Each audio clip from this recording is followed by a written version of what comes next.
Quand on parle de mode de réplication des ETF, la plupart des gens pensent qu'il n'y en a que deux. Le mode de réplication physique et le mode de réplication synthétique. En réalité, on va voir dans cette vidéo que ça n'est pas le cas et surtout que même au sein de ces deux grandes familles, vous avez des choses qui sont bien différentes les unes des autres. Donc dans cette vidéo et dans les deux prochaines, on va se concentrer sur le mode de réplication physique et vous allez voir qu'il y a beaucoup plus de choses à dire que ce que vous pensez.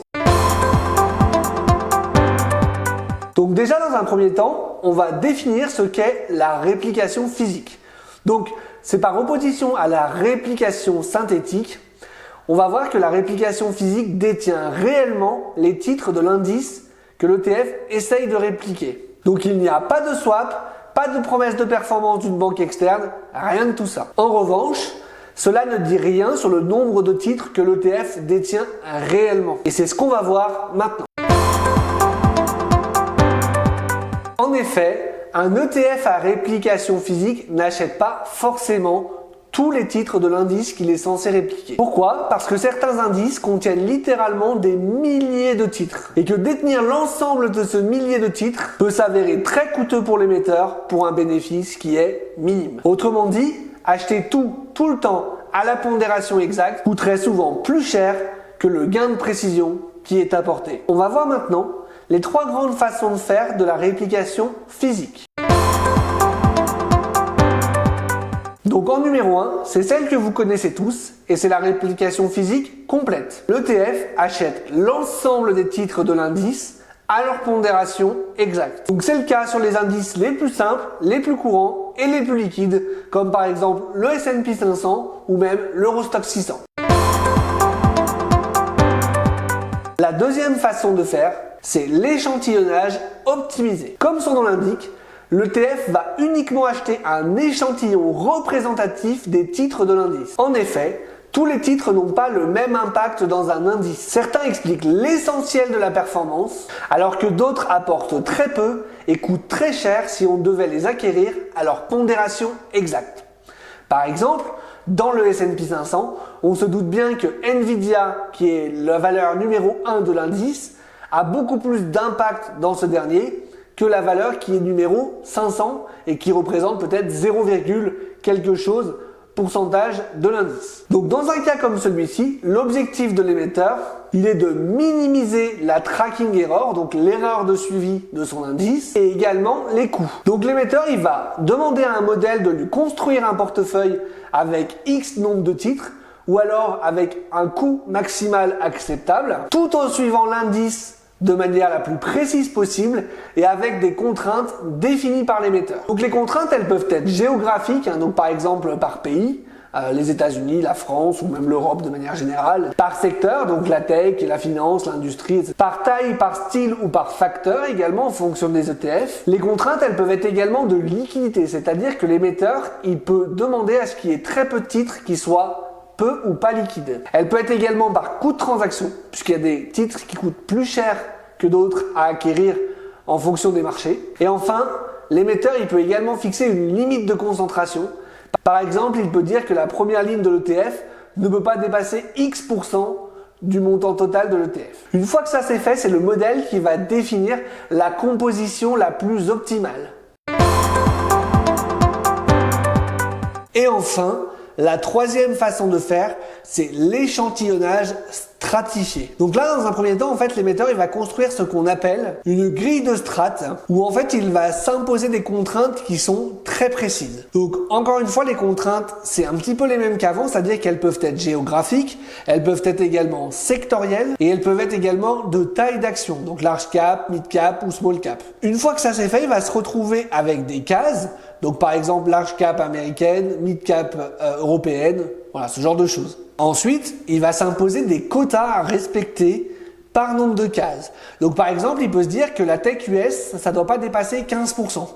Il peut se dire également que la finance européenne, ça ne doit pas dépasser plus de 5%. Donc tout ce genre de choses jusqu'à ce qu'il arrive à 100% bien évidemment. Et ensuite, une fois qu'il a fini toutes ces strates, il va choisir en fait quel titre il va mettre dans chacune de ces strates et souvent il va prendre les titres qui sont les plus pertinents, donc les plus gros, les plus liquides et ça va lui éviter les micro-lignes qui bien souvent sont très coûteuses à répliquer. Donc ça, c'est une approche qui est très utilisée dans le monde de l'obligataire, où vous avez des indices qui contiennent des dizaines de milliers de titres et donc qui sont impossibles à répliquer sur un mode de réplication physique complète et où la répartition stratifiée prend du coup tout son sens. Donc on va aller voir un exemple concret maintenant avec un ETF MSCI ACWI. Donc là, comme vous le voyez à l'écran, j'ai choisi donc l'ETF MSCI ACWI de chez BlackRock, qui est donc le plus gros ETF qui réplique l'indice MSCI ACWI, donc All Country World Index. Donc en fait, c'est un ETF World incluant les marchés émergents, ce qui n'est pas le cas du MSCI World classique en fait. Donc là déjà, dans la description de l'ETF, on voit qu'il est bien précisé que cet ETF réplique la performance de l'indice sous-jacent par une technique d'échantillonnage. Donc l'achat d'une sélection des composantes les plus pertinentes de l'indice. Donc comme on va le voir maintenant sur les images que je vais vous montrer à l'écran, vous allez voir qu'il y a un réel écart entre l'ETF et l'indice, notamment sur la répartition sectorielle. Donc comme vous le voyez à l'écran, on voit que dans l'ETF, la tech représente 26,83% de l'ETF. La finance, c'est 19,56%, l'industrie, c'est 10,31% et la consommation discrétionnaire, c'est 9,93%.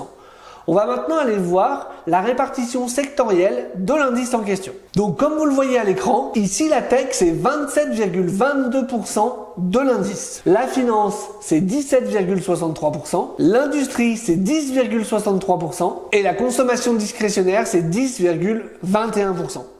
Donc comme vous le voyez, il y a vraiment un écart entre la répartition sectorielle de l'ETF et de l'indice qu'il réplique. Et pourtant, comme vous le voyez à l'écran, la réplication est quasi parfaite. Les deux courbes que vous voyez sur le graphique sont quasi superposées l'une à l'autre et vous voyez des écarts de réplication qui sont vraiment microscopiques. Donc comme quoi, on n'est pas obligé d'avoir une réplication complète où on détient tous les titres de l'indice pour coller le plus près possible de notre indice qu'on essaye de répliquer. Maintenant, on va essayer de déterminer s'il y a un des modes de réplication qui est censé être plus fiable que les autres ou pas. Donc déjà, ce qu'il faut bien comprendre, c'est que la réplication physique complète, elle ne garantit pas un zéro écart avec l'indice. Par contre, elle garantit quelque chose qui est très important, c'est que l'écart, dans tous les cas, il sera structurel, faible et prévisible. En clair, on ne peut pas avoir d'erreur de construction, on ne peut pas avoir de biais d'exposition et on ne peut pas avoir de surprise liée à l'échantillonnage. Malgré tout, il y aura quand même bien souvent un écart entre l'ETF et son indice et ça peut être lié à plusieurs facteurs et c'est ce qu'on va voir maintenant. Donc la première cause de cet écart qui nous vient en tête, c'est bien évidemment les frais de gestion de l'ETF. Un indice, lui, il est théorique, donc bien évidemment il n'a pas de frais de gestion. Alors que sur un ETF, vous en avez tout le temps, même s'ils peuvent être très minimes.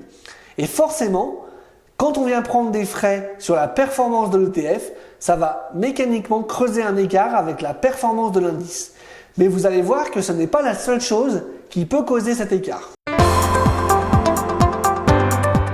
Il peut également y avoir les flux financiers et le cash. Un ETF, il reçoit des souscriptions, il va verser des rachats et il encaisse des dividendes avant distribution ou réinvestissement. Ce qui fait que pendant un laps de temps, on a forcément une partie du portefeuille qui se retrouve non investie et en cash et qui attend. Alors que l'indice, quant à lui, il est tout le temps 100% investi. Et donc, même si cette période de temps est très courte, tout cela peut également créer un écart entre la performance de l'ETF et celle de l'indice qui va répliquer. La fiscalité peut être une cause d'écart également, puisque selon la domiciliation de l'ETF, il peut y avoir des retenues à la source sur les dividendes et il y a des conventions fiscales qui sont plus ou moins avantageuses entre certains pays. D'ailleurs, vous pouvez faire l'exercice en allant sur Just ETF, mais si vous voulez répliquer un indice américain comme le S&P 500 ou même un indice monde qui est fortement pondéré aux US, vous allez voir que pour l'immense majorité de ces ETF, ils seront tous logés en Irlande pour la simple et bonne raison qu'en fait l'Irlande a un partenariat avec les États-Unis et a une convention fiscale qui est très avantageuse par rapport aux autres pays. L'indice, lui, il va calculer une performance brute ou nette qui est standardisée et qui n'est donc pas forcément celle que l'ETF va obtenir. Et enfin, le dernier critère qui peut causer un écart de performance entre l'ETF et son indice, c'est le timing des dividendes et du rééquilibrage. L'indice, lui, il va appliquer tous ces changements de manière théorique à une date donnée. Mais l'ETF, lui, il n'agit pas en théorie, il agit réellement. Et donc, il va devoir exécuter des ordres sur le marché avec des délais, des prix réels et des coûts. Et donc, même avec les mêmes titres, tout cela crée un écart entre la performance de l'ETF et son indice. Maintenant, l'avantage avec le mode de réplication physique complète, c'est qu'on sait que l'ETF fera légèrement moins bien que son indice et on sait également pourquoi. Donc maintenant, est-ce qu'il y a une méthode qui est vraiment plus fiable que les autres ? Eh bien en fait, non. La méthode la plus fiable, c'est celle qui est adaptée à l'indice que l'on veut répliquer. La réplication complète, elle est excellente quand l'indice il est simple, liquide, fluide et très utilisé. En revanche, sur les indices qui sont plus larges ou plus complexes, l'échantillonnage optimisé donne bien souvent de meilleurs résultats, avec des écarts plus stables et plus prévisibles. Ce qu'il faut retenir, c'est que ce n'est pas la méthode de réplication qui va faire la qualité de l'ETF, mais c'est bien l'adéquation entre la méthode et l'indice.